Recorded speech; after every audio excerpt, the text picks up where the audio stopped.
BBC News. Talkback with William Crawley on BBC Radio Ulster. Take a job when it's offered to you or lose your benefits. The government is launching a new crackdown on welfare claimants who refuse to engage with job centres. But critics say this is a divisive approach that scapegoats the less well-off who have struggled because of 13 years of cuts to health and public services. That is our top story today. It is potentially one that affects the lives of tens of thousands of people here. And our question for you is simple. Is the government right to threaten the benefits of people who are out of work? So the government says if the UK's economy is to grow, we need to help people who are currently economically inactive to get back into the workforce. That phrase, economically inactive, is important. It means those who are neither in work or currently seeking a job. And they may be in that category, incidentally, for a host of reasons.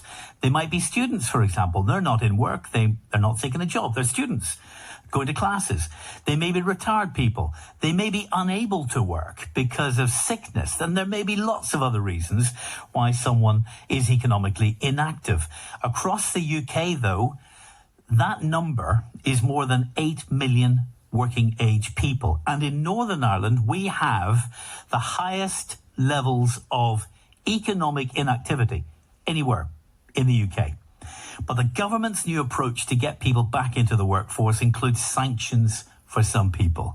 If you can work, they say, and if you refuse to engage with a job centre to find a job, or if you repeatedly refuse to take jobs that are offered to you, you may have your benefits taken away from you. The Chancellor, Jeremy Hunt, says he wants to address the rise in people who are not looking for work in order to help the economy grow. Let's talk about it. Is that the best way to get people into jobs? To effectively threaten some people that you may be sanctioned. You may lose your benefits, your welfare support, unless you take particular jobs. 03030 80 55 55. Let's get your voice on the radio. We'll take your text on 81771, and you can join the debate, of course, on X, formerly Twitter, with the hashtag BBC Talkback. Andrew Eborn is with us, a lawyer and broadcaster, president of Octopus TV. How are you doing, Andrew? I'm doing very well. How are you? I'm doing very well too, and I'm working at the moment. Good. What about those who are not working? Is it right to threaten them, threaten to take away their benefits? I'll tell you what it is. And what I love about your programme is that you shine more light and less heat on the subject. And actually listening to the words that Jeremy Hunt used, he says that he believes that work is good for everyone. And indeed, that's the case. And he says that sitting at home on benefits is not good for anybody's mental health. But the key to it is not just the threat of taking away benefits. He's saying if people can't work, then they understand that, and they're going to get more people, more help, if you like, for those people who genuinely cannot work, and get them extra support. So that's the headline if you put it the other way round. But what it basically is, it's part of their new plans to get people back to work, which will also see an extra 2.5 billion spent on career support. Now, giving people a purpose in life, if they can work, has got to be good, hasn't it? Let me bring in also another Andrew. I'm going to have to be careful here. We've got Andrew Eborn. We also have the Reverend Andrew Irvine joining us in a moment from East Belfast Mission. They help to get people back into work by developing skills. And one of the things the government is going to be doing here with this extra money that Andrew Eborn has just mentioned is creating more coaches, people who might come alongside someone and find out ways in which, well, first of all, understand why someone's out of work and not working, maybe not seeking work.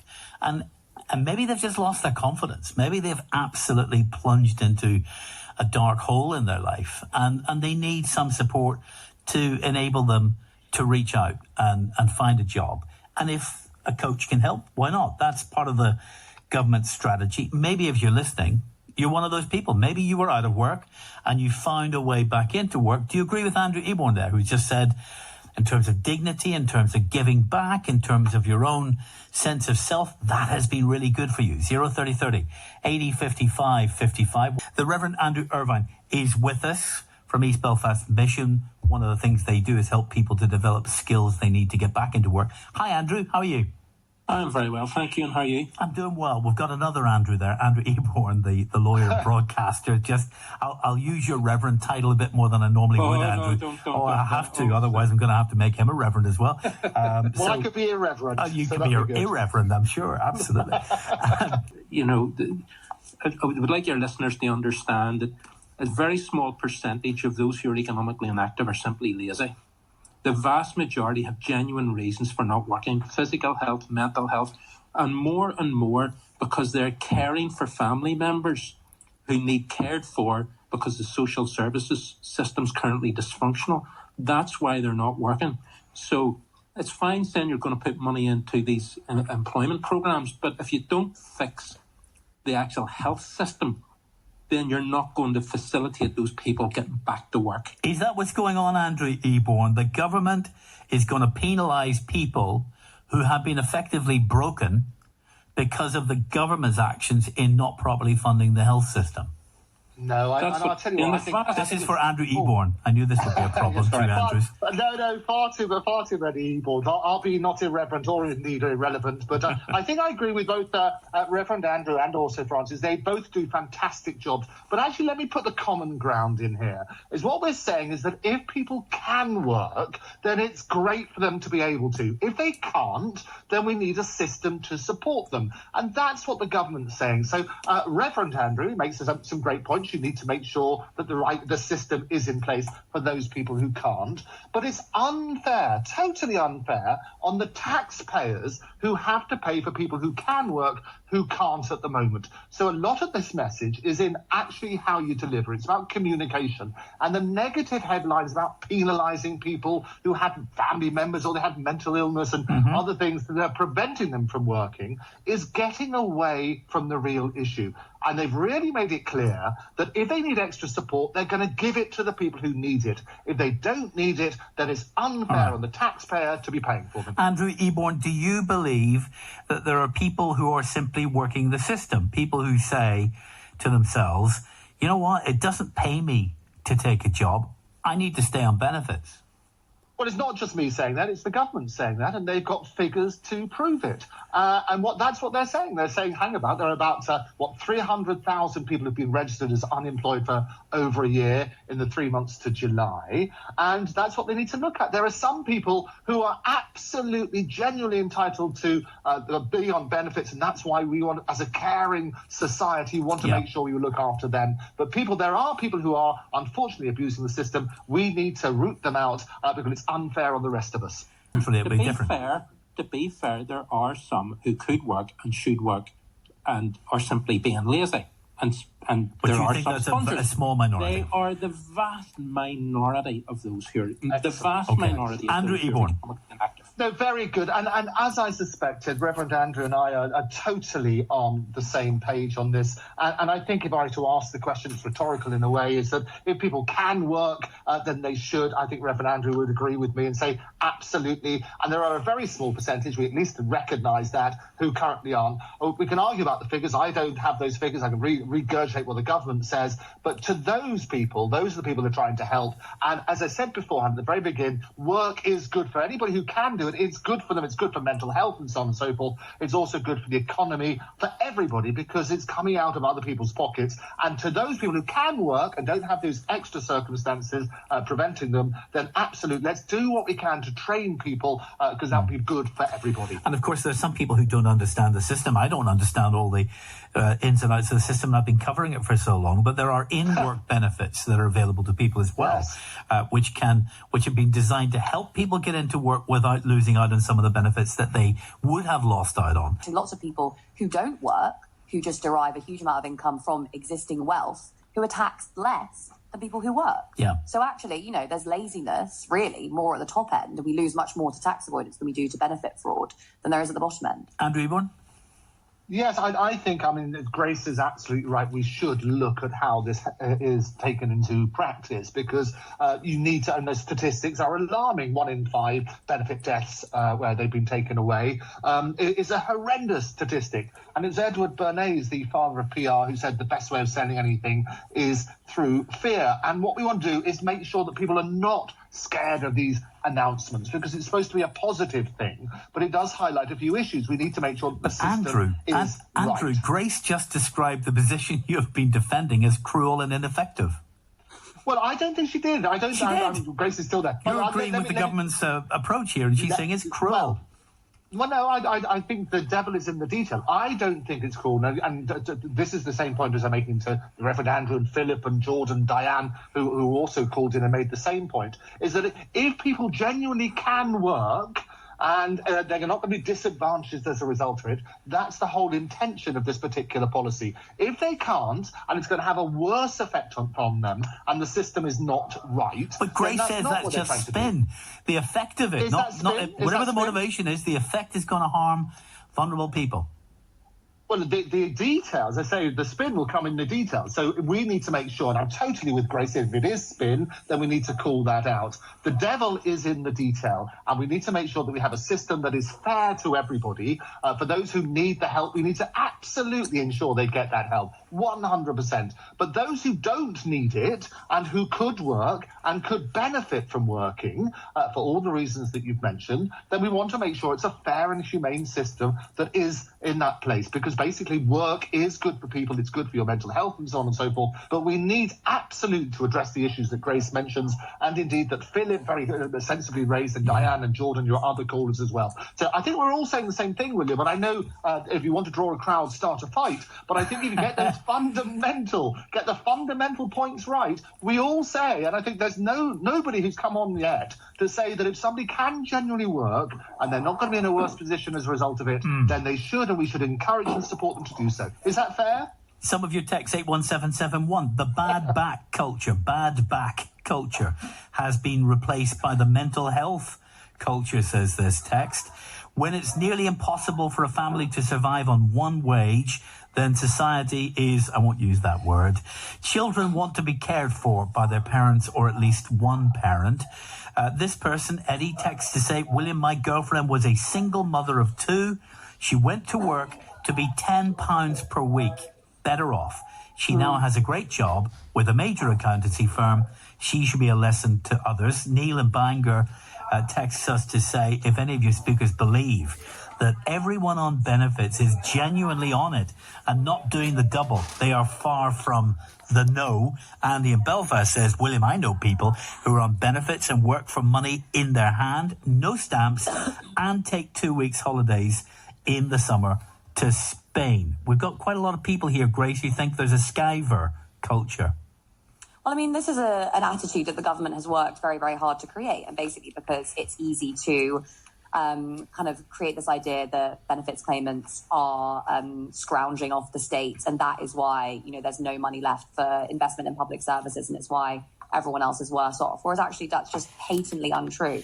As I've mentioned, we lose infinitely more in tax fraud, particularly from the upper end of the income spectrum, than we do to benefit fraud. Benefit fraud is now a shrinkingly small problem in terms of lost funds. And actually, if you look at the money that was lost over the course of the pandemic due to fraud from, again, businesses claiming that money from the state, it's, again, a far more significant problem. Sure, there may be, and there presumably are every now and again, issues with people claiming money that perhaps, they shouldn't be claiming. But the idea that, the millions of people who are in desperate need of this money just to be able to, say, raise their children, or just to be able to kind of, get out of bed in the morning because they're so deeply unwell, the idea that they should be punished so that basically the government can blame people who are out of work for the wider economic problems that the country is facing is, I think, absurd. Ray in Dromore says, I was out of work due to an injury and I became very ill because I could not get back to work. My son found himself in a similar position. He now has a job and is flying. In our welfare society, too many people are too well off because of benefits. They do not want to work as they will have less income coming in if they go to work instead of taking the benefits. I think that's what the government, he says, is getting at. Here's Kieran in Antrim. Hi, Kieran. Hello, good afternoon, William. How are you? Take it away, Kieran. William, I have to say, my blood pressure is starting to redline listening to some. Oh no! Do I need to get that GP back?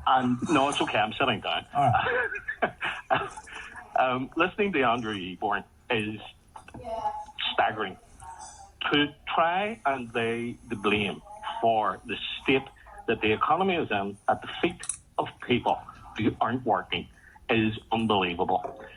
The reason that the people are in that situation is because people, and I'll not name names, but cronies that were given contracts for PPE when they were manifestly not suited to deliver on those.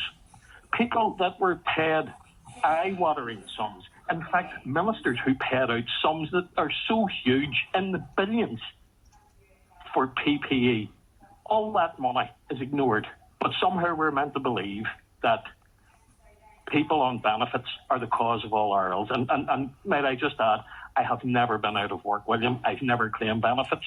And I don't know what it's like to go without money. Mm-hmm. But it's brutally clear that this is another attempt at scapegoating. And, you know, at one point it was nurses, then we had immigrants, and now, of course, the old perennial favourite, let's blame the unemployed or the less well-off. Because effectively, that's what this is.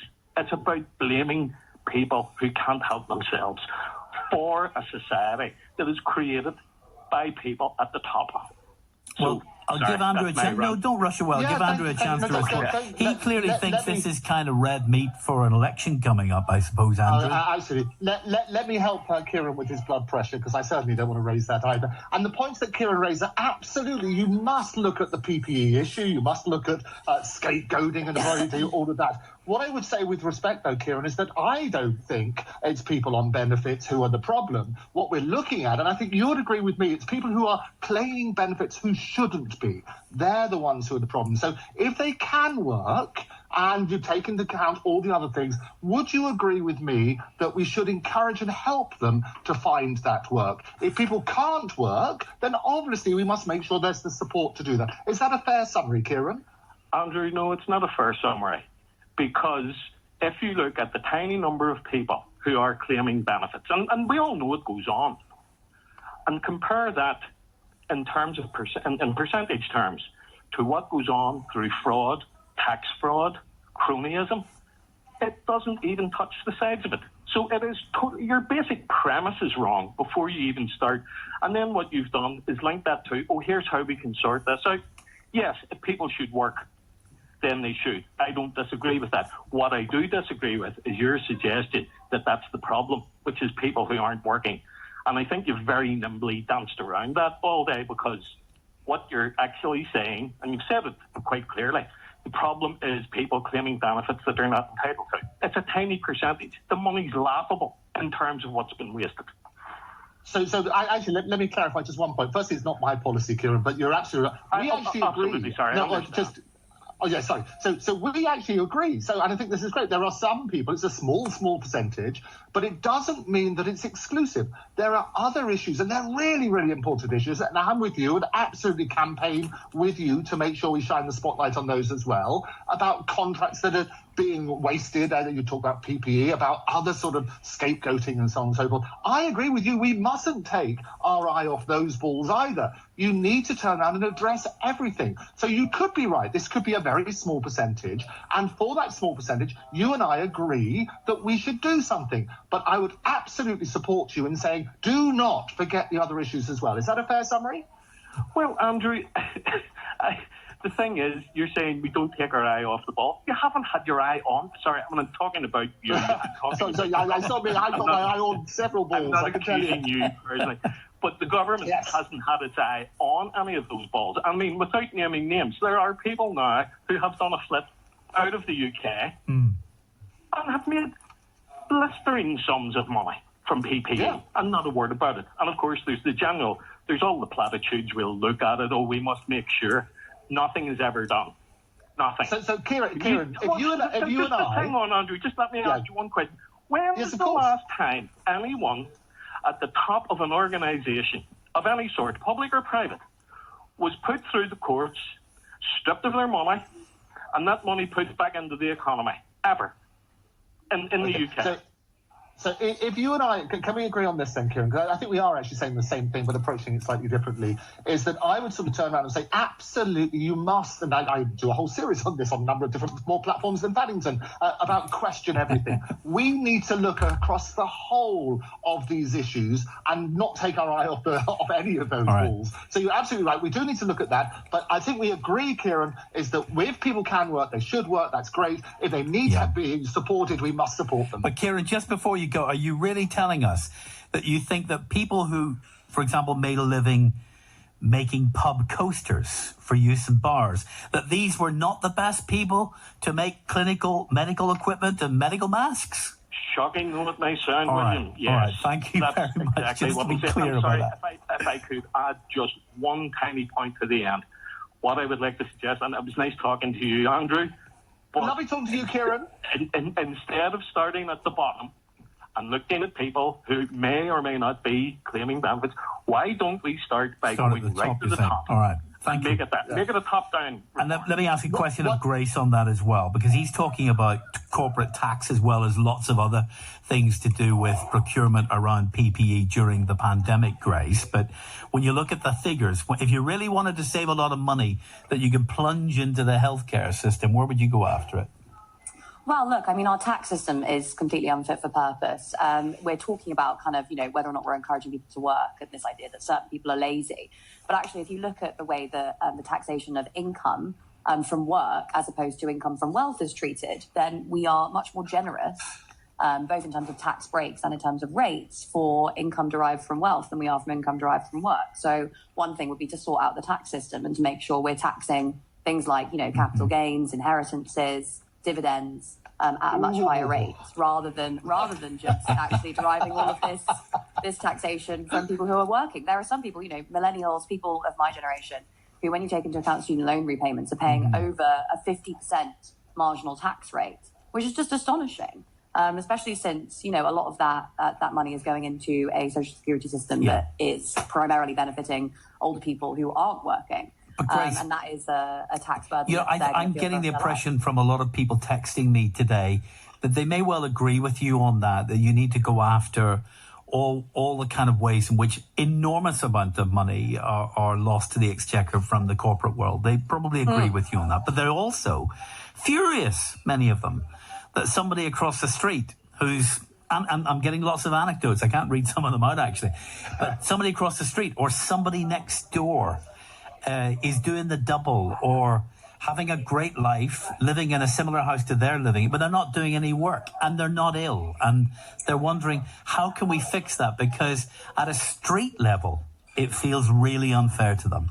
Well, I think that's a really interesting point, right? Because it just shows how easy it is to make people resent one another and to take their eyes off where the real problem is, right? Because realistically speaking, even if that's true, let's say even if there is a single mother who, could go to work, could afford to get childcare, it would still be worth her, sacrificing those benefits and then going to work on a very low income and not being able to spend time with her children. And she's not doing that. Even if that is the case, the amount of money that is being lost to that, as opposed to the amount of money that's being lost to corporate tax avoidance, avoidance of wealth taxes, tax evasion, and just people who, legitimately or not, for one reason or another, are not basically paying their fair share into society and actually often are leeching off the tax system. If you look at the amount in subsidies that's paid out to some of the biggest corporations in the UK, it's astonishing.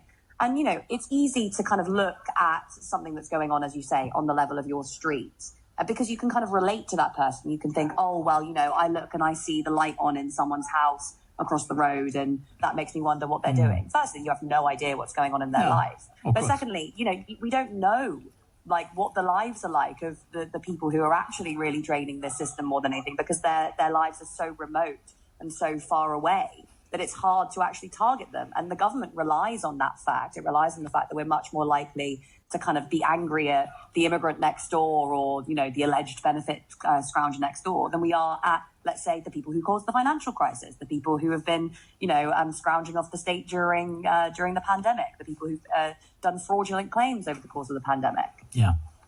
Thank you both very much. Really appreciate it. Grace Bleakley from the Tribune. And thanks also to Andrew Eborn and to the Reverend Andrew Irvine, who joined us earlier. Call us on 03030 80 55 55. Text 81771 or email the programme talk.back@bbc.co.uk.